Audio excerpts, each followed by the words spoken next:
கோவை தெற்கு தொகுதியில் திமுக வேட்பாளராக களம் காணும் முன்னாள் அமைச்சர் செந்தில் பாலாஜியின் வேட்புமனு இன்று அதிகாரப்பூர்வமாக ஏற்றுக்கொள்ளப்பட்டது. ஆனால் இந்த அறிவிப்பு வெளியான உடனே அங்கு பெரும் அமளி ஏற்பட்டது.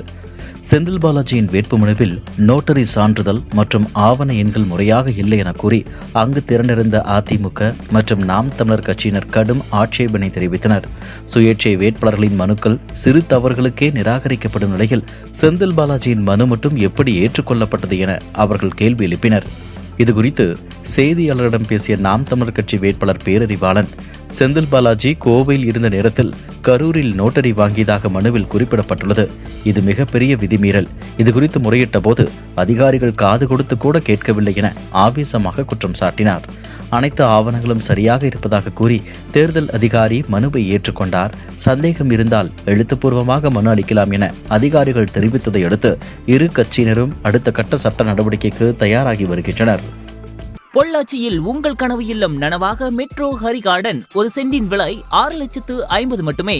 தொடர்புக்கு 9787697875.